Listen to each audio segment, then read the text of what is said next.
তৃণমূলের আমলে শাসক দলের মদতে রাজ্যে একের পর এক ওয়াকফ সম্পত্তি হয় দখল নয় বিক্রি করে দেওয়া হচ্ছে বলে অভিযোগ করেছেন নওশাদ সিদ্দিকী।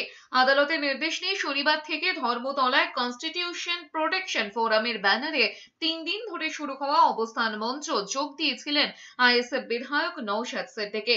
এসআইআর, ওয়াকফ সংশোধনী আইন বাতিলের দাবি সহ একাধিক ইস্যুতে সরব হয়েছেন আইএসএফ বিধায়ক। তিনি বলেছেন, রাজ্যে এসআইআর নিয়ে শাসক দলের পক্ষে যা বলা হচ্ছে তা বিভ্রান্তিকর, যা সংখ্যালঘুদের একটা বড় অংশকে প্রতারণার চেষ্টা করা হচ্ছে।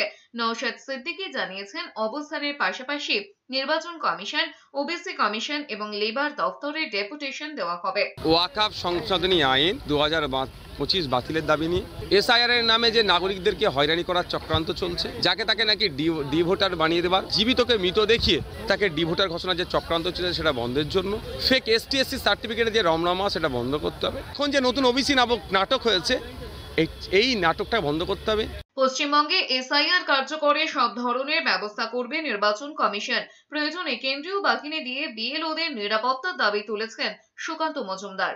নির্বাচন কমিশন এসআইআর কে ফলপ্রসূ করার জন্য সব ধরনের ব্যবস্থা নেবে। প্রয়োজনে পশ্চিমবঙ্গ পুলিশ যদি বিএলওদেরকে উপযুক্ত নিরাপত্তা দিতে না পারে, তাহলে আমার তো মনে হয় নির্বাচন কমিশনের উচিত কেন্দ্রীয় বাহিনীকে ডাকা এবং কেন্দ্রীয় বাহিনীকে ডেকে সঠিকভাবে যেন এসআইআর হয়, মৃত ভোটার, শিফটেড ভোটার, তাদের নাম যেন বাদ যায়, ডুপ্লিকেট এন্ট্রি সেটি যেন এক জায়গাতেই হয়।